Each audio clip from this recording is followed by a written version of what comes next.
Semuanya. Apa kabar Sehat Mbak semuanya, Ike? alhamdulillah. Sehat. PPKM diperpanjang ternyata. Nggak jadi Alhamdulillah. jalan-jalan. Ya, teman-teman, ini kemarin tuh bahasanya menarik banget ya. Ini yang apa? Oh, Mbak Sani ini banget ya. Apa? Tadi kita sempat bahas gitu. Ini orang kalau Mbak Sani nggak cerita tuh kita nggak tahu gitu loh. Nggak tahu kalau ternyata kisah hidupnya tuh sebegitunya gitu ya. Kita pikir tuh baik-baik aja karena pembawaannya Mbak Sani tuh riang, ceria ya. Jadi nggak nyangka kalau misalnya memang ternyata menghadapi satu momen atau satu event yang cukup bikin stres ya. Kita sendiri yang mendengarkan itu juga ikut dag-digdug gitu, apalagi yang ngalami gitu ya. Yang mendengarkan aja dag-digdug. Dan ada pembahasan menarik kemarin ya tentang ternyata rasa kekurangan itu diekspresikan dengan mengisi barang-barang. Hayo di sini yang suka shopping online siapa? Ada yang suka shopping nggak? Itu di situ jangan-jangan itu adalah satu ekspresi dari rasa kekurangan ya. Tapi kalau misalnya shopping online-nya karena rasa berlimpah nggak apa-apa, kata Mas Syami menggerakkan roda perekonomian ya Mas ya. Jadi ternyata rasa kekurangan itu diisi dengan kayak keinginan untuk barang-barang, terus kemudian juga mengisi dengan fakta masa lalu kayak Mbak Sani ya, jadi inget sama papa gitu ya, inget masa-masa indah dengan papa gitu ya.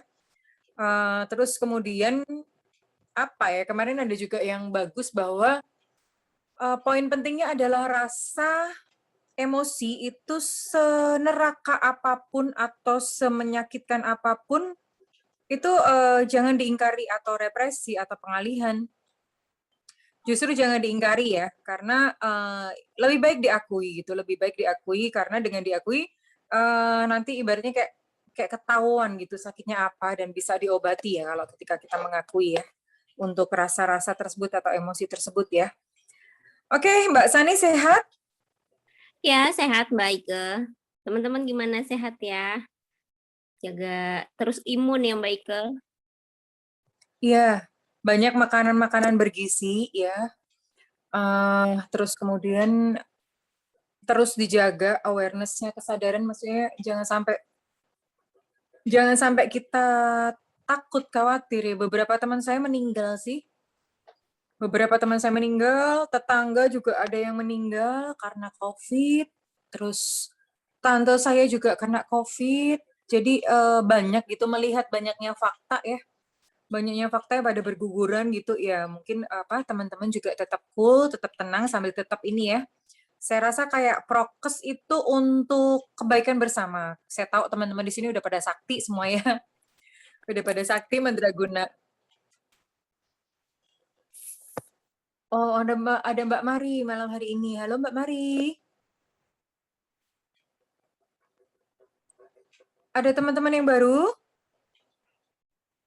Ada Pak Dodi Agus Teguh. Ini saya baru pertama kali lihat ya. DPR Andi Rokhianto. Ini nama singkatan atau Dewan Perwakilan Rakyat? Bu Izun selalu hadir. Bu Izun itu jangan-jangan tiap hari cuma ini doang, nyimak zoom-zoomnya Bang Aswar. Jadi pakai sampai jangan-jangan begitu nih Bu Izun nih. Habis selalu ada terus gitu ya.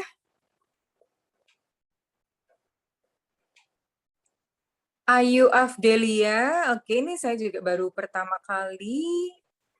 Ada beberapa yang nama-nama yang saya baru pertama kali lihat ya. Salam kenal ya untuk yang baru pertama kali hadir. Teman-teman tetap bantu untuk sebarluaskan ya. Oh, DPR tuh Denpasar. Aduh, Denpasar tuh bukannya DPS ya? Kok DPR sih? Harusnya Iya, Denpasar biasa tuh DPS DPS ya. dong. Kok DPR? Oke. Jangan nangis lagi malam. Oke, oh alah, kemarin tuh nangis ya ternyata ya. Udah dibawain tisu. Terima kasih dari Kuala Lumpur ya, terima kasih. Lumpurnya masih banyak atau udah habis? Oke, salam kenal dari Magetan, MAD. MAD itu Magetan ya. Oke. Aha.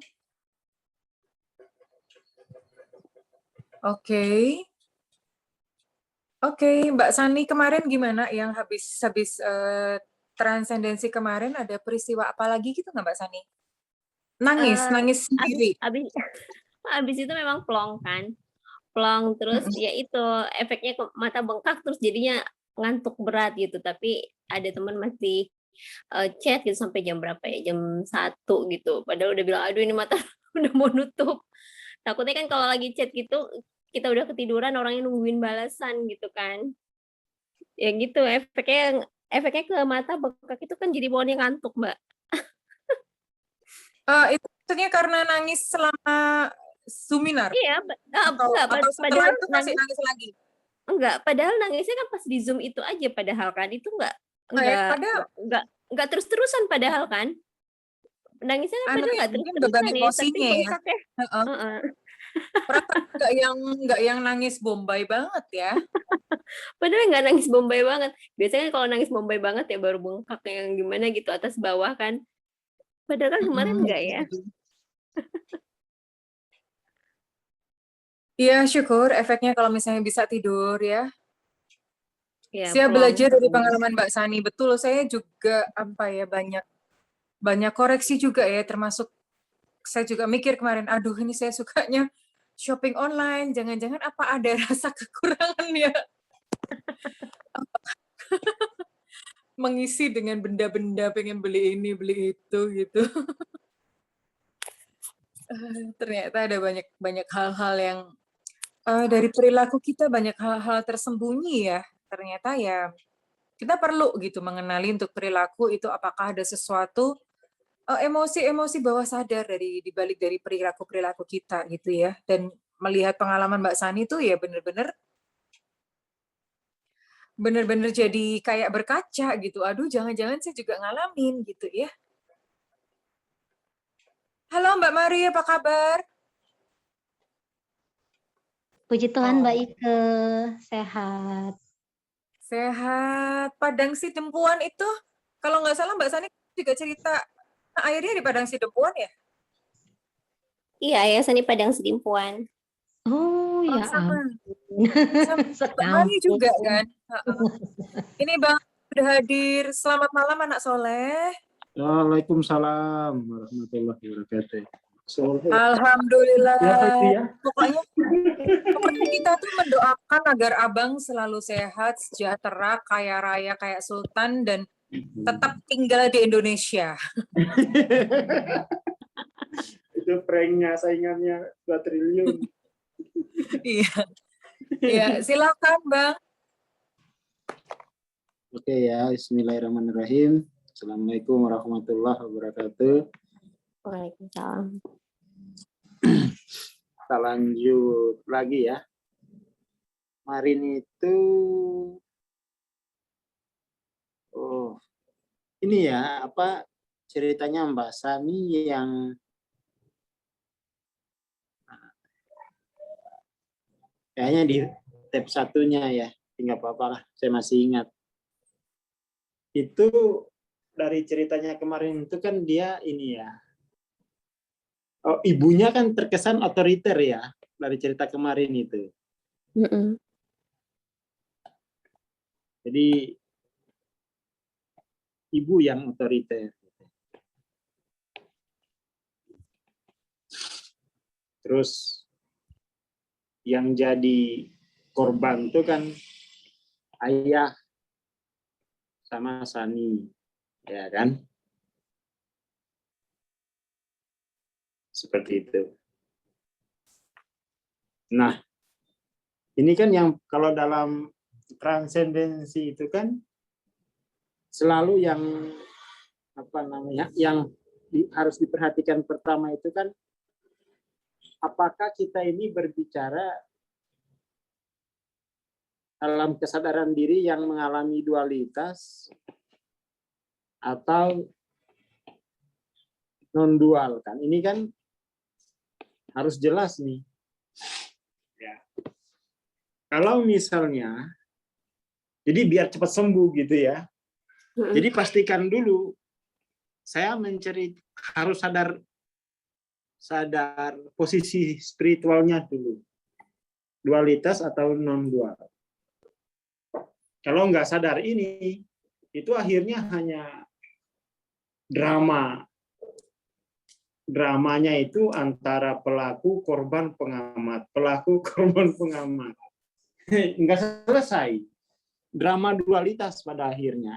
Ya kan? Jadi, kalau tidak ada identifikasi ke non-dual, maka itu sesungguhnya itu hanya drama saja. Drama dualitas itu. Drama dualitas. Drama dualitas kan kalau nggak jadi korban, pelaku, pengamat. Ya kan? Dan ini nggak tuntas. Nggak ada yang tuntas. Nah, kalau non-dual, kayak beginilah ya. Gimana tuh ya? Kan ini intinya misalnya.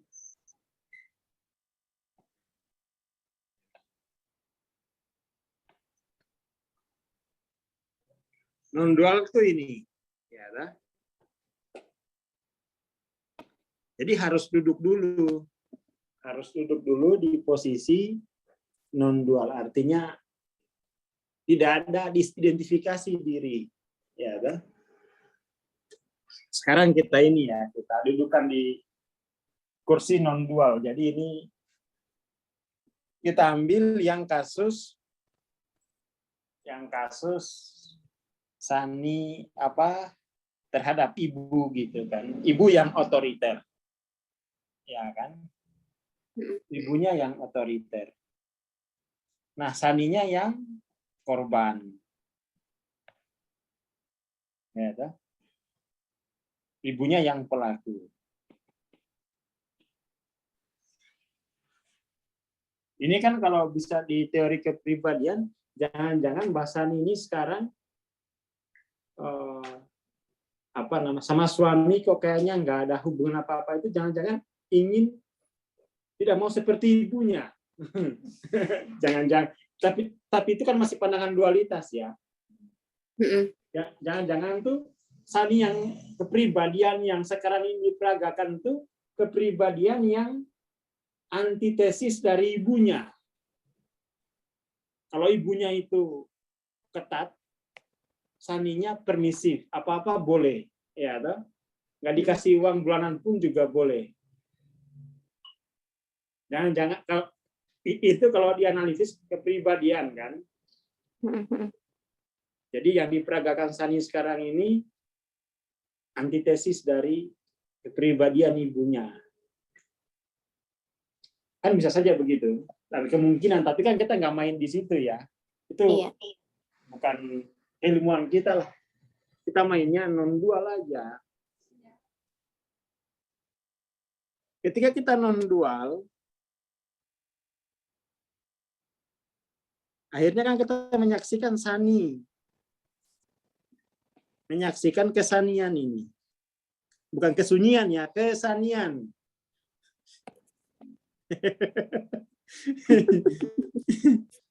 Kita menyaksikan kesanian. Nah, katakan di sinilah.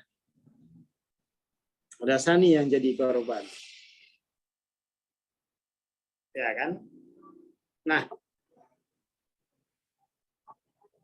Sani ini kan akhirnya kesanian ini punya rasa hidup.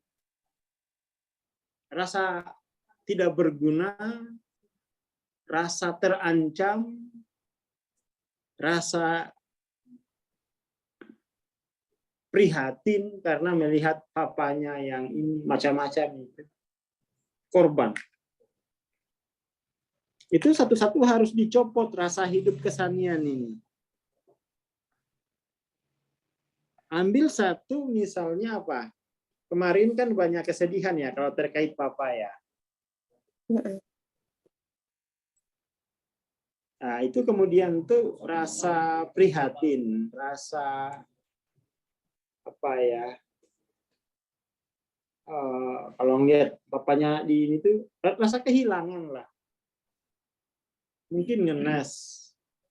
Nah, Sani yang ngenes itu Sani yang enggak apa ya, tidak siap menyaksikan itu dipangku lalu ditatar ulang.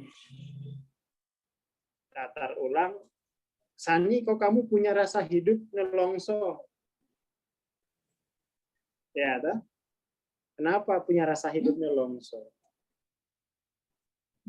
Jadi kan akhirnya dapat tuh. Ini konten Sani. Ini keadaannya, situasinya, ya toh? Penyaksi itu mampu menyaksikan. Ini konteks penyaksi non dual. Jadi kalau kita model ulang,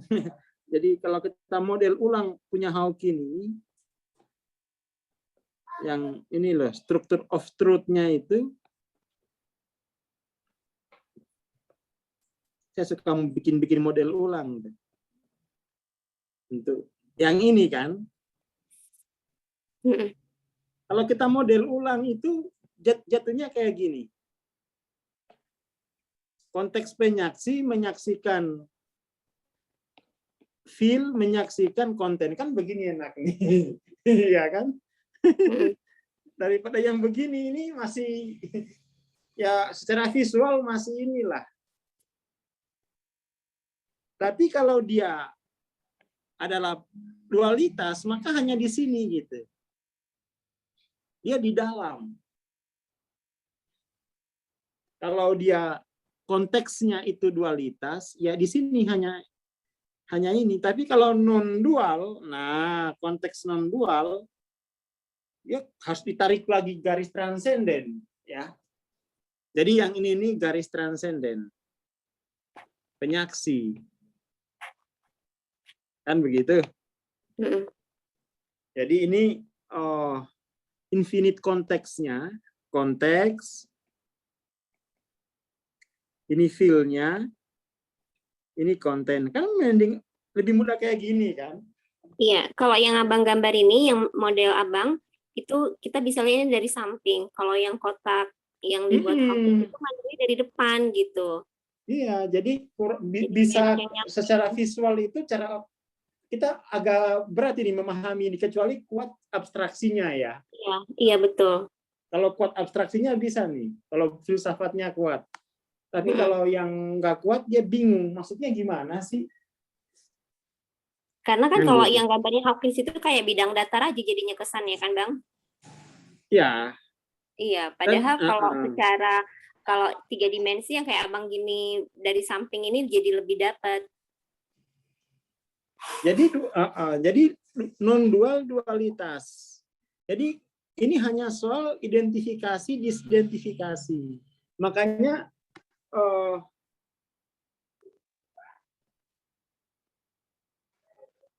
jadi kalau misalnya kita identifikasi diri, di dualitas itu kan di sini ada konten itu kan berarti ada pelaku, ada korban tuh. Sejajar dengan itu kan, konten itu sejajar dengan kesadaran pelaku korban, ya kan? Sementara yang feel itu paling pengamat, sejajar dengan itu. Nah, Mbak Sani ketika mau cerita itu pastikan mewakili yang mana, mewakili ini atau mewakili yang ini, ya kan? Seperti itu. Nah, kayak ini kita pakai yang ini aja dulu ya. Jadi kalau model kebenarannya Hawking tadi itu dibikin progresif, jadinya kayak gini. Yang ini akhirnya yang konteks, feel, konten.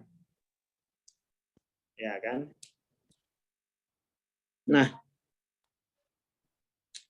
katakan Sani tadi korban, rasa korban. Ya. Pertama-tama itu harus dicabut dulu rasa korbannya itu. Rasa diri, rasa kesanian sebagai korban itu dicabut. Ya. Sani, kenapa kok kamu merasa tertindas? Gini. Iya, saya tahu itu. Tapi kan saya penyaksi. Saya kan yang hidup itu saya, yang menjalani itu saya. Kata Sani, enggak, gue yang jalani. Alah, nanti kalau saya pergi kamu jadi mayat loh. Kalau aku nggak ada kamu jadi mayat loh. Gitu kan Saninya. Setelah kemudian itu rasa hidup korbannya dicopot, baru kita melihat, ya Allah, ternyata culture ya, katakan ini culture,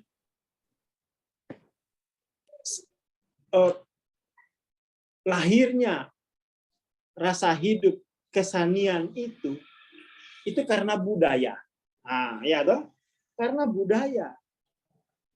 Di situ tuh bergeser persoalan dari menyaksikan dari persoalan individu ke persoalan budaya. Situlah kemudian tuh keilahian tuh bertanggung jawab untuk menumbuhkan budaya spiritual. Biar besok-besok tidak ada lagi jiwa yang kesanian itu. Nah, di sini perjuangan yang paling beratnya itu di sini. Membangun peradaban baru. Karena oke lah, hari ini seorang Sani rasa hidupnya sudah dicabut. Bagaimana dengan yang lain itu? Siapa yang memastikan kalau mereka juga paham kayak gini? Maka satu-satunya cara adalah dengan membangun budaya sehingga bayi yang lahir tidak akan lama-lama menghasrati rasa hidup sebagai korban. Ya kan? Itu yang paling penting. Jadi akhirnya itu Sani itu hanya mewakili sebuah budaya. Persoalannya sesungguhnya itu ada pada lapangannya ini, ada pada feel-nya, situasinya, budaya, culture-nya gitu. Ya itu yang kita kritik secara paradigmatik. Kita kritik tiap pagi, reduksionis, ada budaya, ada radiasi. Jadi semua yang di dalam sini siapapun tuh Sani, siapapun mesti kena radiasi budaya material gitu kan. Mesti kena. Justru itu perjuangannya di radiasi budaya. Mestinya budayanya mewakili yang budaya transenden, budaya spiritual, ya toh? Itu baru kemudian tuh hidup keadilan sosial bagi seluruh rakyat Indonesia, kemakmuran. Selama radiasi budayanya material, tidak bakal, karena selalu berangkat dari dualitas. Seperti itu.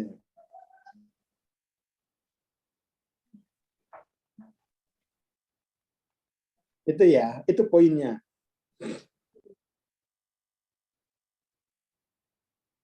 Itu poinnya. Nah, ketika misalnya menyaksikan pernah ada kesanian yang menjadi korban, dan karena di situ ada budaya relasi kuasa, ya seorang ibu, bukan ibunya sebenarnya yang bermasalah, relasi kuasanya, relasinya kan, relasi kuasa itu yang harus diganti. Bukan hanya di dalam keluarga relasi kuasa itu, di kantor juga, di grup juga kan rasa relasi kuasa itu jelas itu. berbeda pendapat langsung di-kick. Karena relasi kuasa di sana. Nah, itu yang harus mata seorang penyaksi itu jeli, ya. Jeli, dia menyaksikan hal yang lebih besar.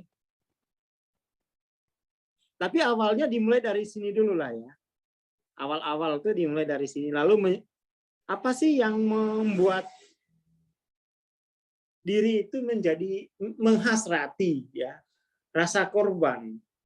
Kebudayaan ternyata. Kebudayaan. Jadi dalam hal ini ibu juga korban dari kebudayaan. Ayah juga korban dari kebudayaan. Sani juga korban dari kebudayaan.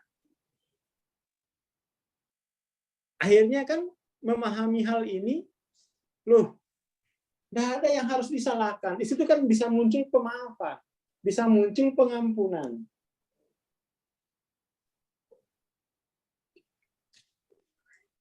Seperti itu.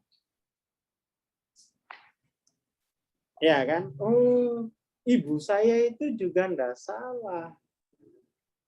Jadi individunya itu tidak disalahkan.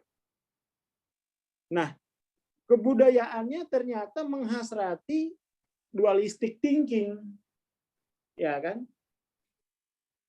Kebudayaan yang menghasrati dualistic thinking. Bagaimana orang tidak menghasrati rasa korban itu gurih. Film-filmnya aja kan seperti itu. Ya kan? Jadi ini malam ini ya wejangan penyaksi itu. Saninya dicopot hidupnya, kebudayaannya ini nggak gampang copot hidupnya. Karena ini kolektif, harus rame-rame kita mencopot rasa dualitas itu di dalam interaksi sehari-hari kita. Sama karyawan, sama siapapun, harus dicopot bareng-bareng. Kalau enggak, ya enggak bisa. Makanya itu kan dalam Hawking itu, kita mengubah dunia karena kita menjadi, bukan karena kata-kata. Ya kan? Ya karena begini ini. Karena dalam field itu adalah kolektif, kita akhirnya kan masing-masing harus mencabut hasrat dualitasnya itu dalam dirinya. Ya kan? Harus mencabut rasa dualitas dalam dirinya. Baru seluruh dunia begitu, baru lahir kebudayaan spiritual. Dan itu dimulai dari diri masing-masing. Nggak usah hirauin Mas Camin. Nggak usah hirauin Mas Camin.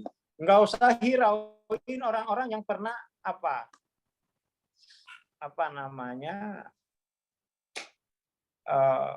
yang pernah ngatain Sani itu pendek, cebol. Nggak usah, itu juga radiasi dualistic thinking. Lah iya, boro-boro keluarga diri sendiri dulu.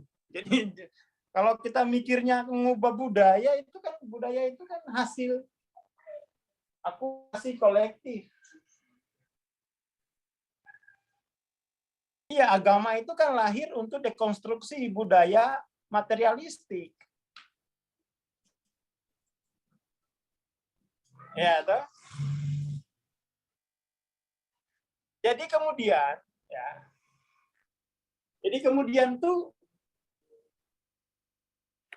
mesti masing-masing itu ya pertama tahu ilmunya dulu lah, ya. Bahwa semua bayi yang lahir itu akan kena radiasi budaya dualistik, material. Agama kan harusnya menyembuhkan, lagi malah tokoh-tokoh agama malah pemeran dualistik terhebat dengan memainkan isu neraka, isu emosional. Raja udah mau tiba, waduh. Nah, ya oposisi datang, Dajjal datang lah, kita udah selamat. Akhirnya umat kena mental. Apa sih kalau Ustadz ini nggak ngerti persoalan nih. Akhirnya agama itu nggak punya vitalitas, ya, nggak punya vitalitas. Malah yang banyak minum Panadol malah orang beragama.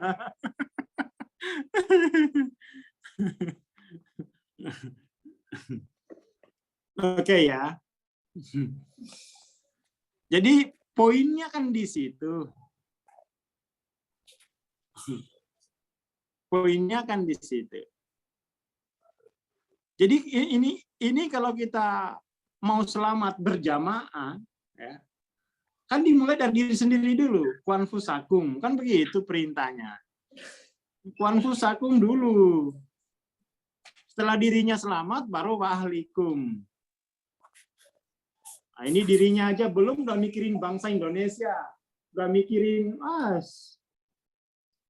udah keliru. Ya. Jadi kita mesti, pada akhirnya kan kalau sudah begini ini, persoalan kita hanya satu. Mawas apa enggak? Mawas enggak? Ini kan argumentasi ya. Ini kan argumentasi itu untuk menerangi dulu. Akhirnya kan kalau sudah begini tinggal diri kita mawas apa enggak. Ya, mawas itu artinya menjaga posisi non-dual atau lupa. Nah, ingatan non-dual itu semakin tinggi LOC-nya semakin kuat. Semakin rendah LOC-nya, ingatan non-dual itu apaan sih Bang Aswari ngoceh aja. Karena cari jodoh.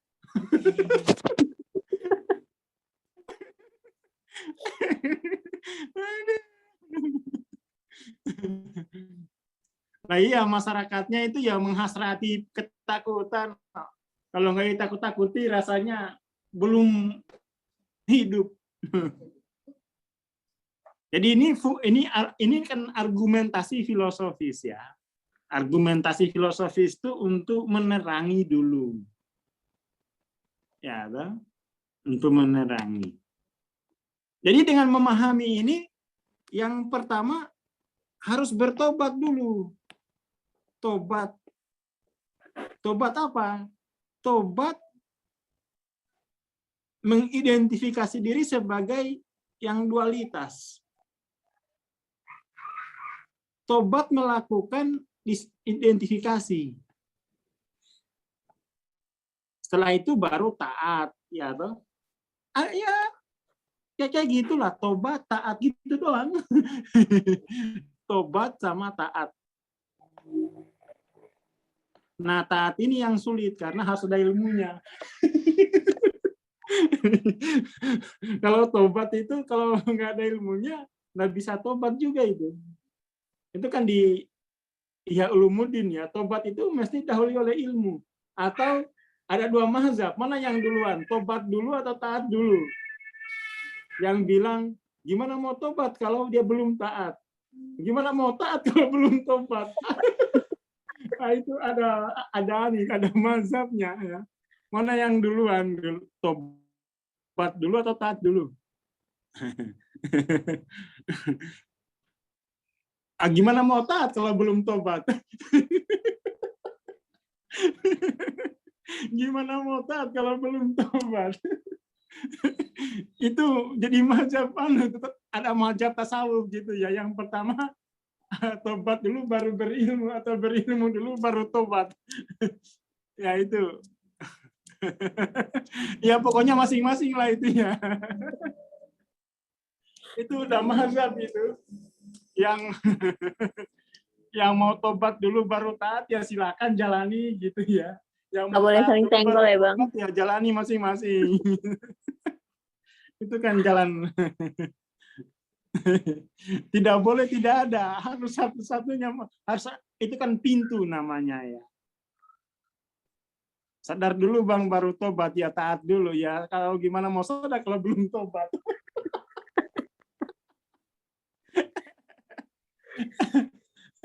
Aduh, gimana mau ilmu, bagaimana mau dapat ilmu kalau dia belum tobat gitu. Pokoknya tidak boleh nggak ada gitu ya. Dimanapun mulainya silakan gitu ya. Itu pertanyaan yang menjebak. Jadi ini persoalan ini ya, persoalan. Jadi kegunaan LOC apa sih? Ya biar ingatan non-dualnya itu kuat. Semakin tinggi LOC, ingatan non-dualnya kuat. Ngaji non-dual itu mudeng dia. Makanya kalau ada orang meremehkan LOC itu berarti tidak paham sama sekali. Ya manfaatnya LOC itu semakin tinggi LOC, ingatan non-dualnya semakin kuat. Semakin rendah LOC, mau diajarin non-dual apa juga udah sana cari jodoh bang. Gitu ya. Jadi ya mau tobat dulu silakan, mau taat dulu ya silakan gitu. Itu pintu aja ini yang pintu. Gak usah dicari mana duluan. Masing-masing ada yang lewat pintu tobat dulu, ada yang kemudian lewat ilmu dulu. Silakan aja. Tapi itu intinya gitu. Oke ya, jadi akhirnya kan terang gitu melihat kehidupan, ya toh? Melihat kehidupan itu terang, padang. Ya, itulah gunanya argumentasi, al-furqon kata bahasa Qur'annya itu, furqon, pembeda, argumentasi. Nah ini sekarang ngajarin agama kok nggak pakai argumentasi, tapi pakai rasa takut. Bagaimana mau pintar? Harus argumentatif.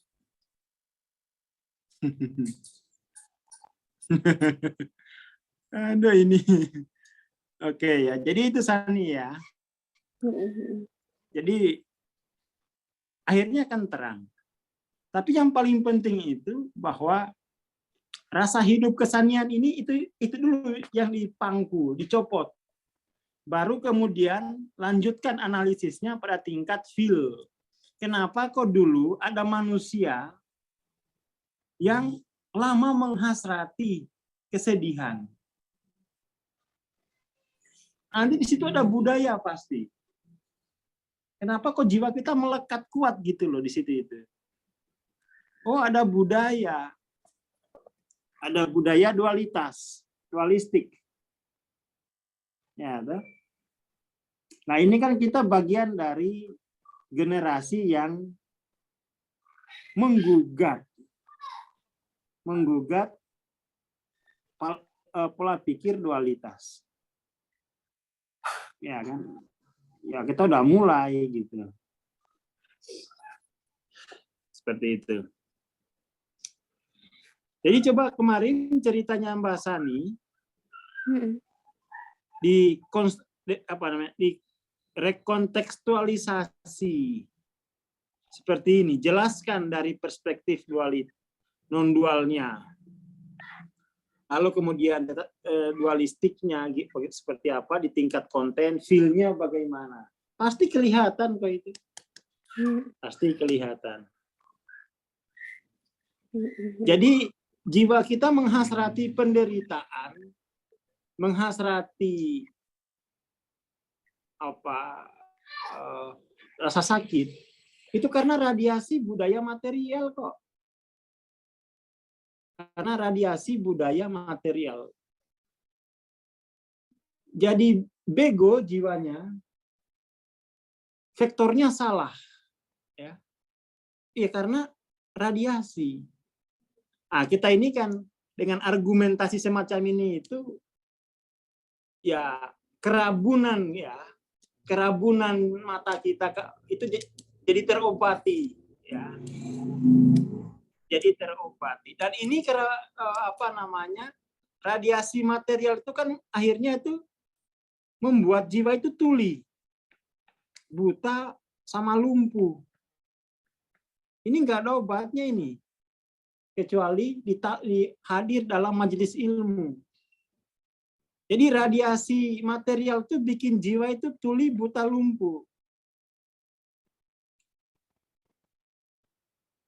Nggak punya vitalitas. Tidak memiliki vitalitas.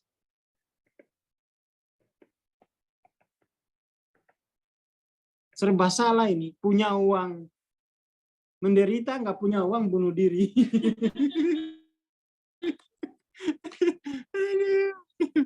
Ya.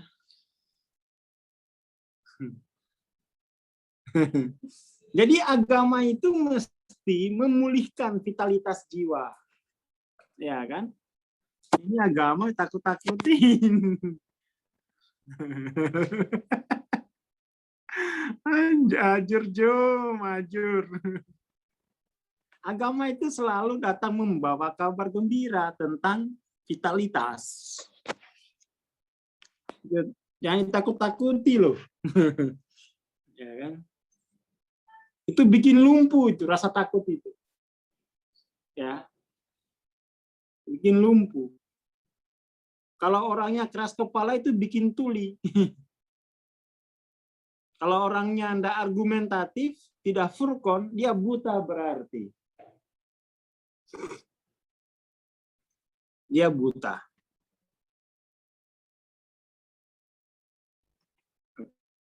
Oke ya. Jadi saya kira itu dulu yang kita harapkan tuh di sesi selanjutnya Mbak Sani mulai memberikan argumentasi atas kesaniannya dan kesunyiannya.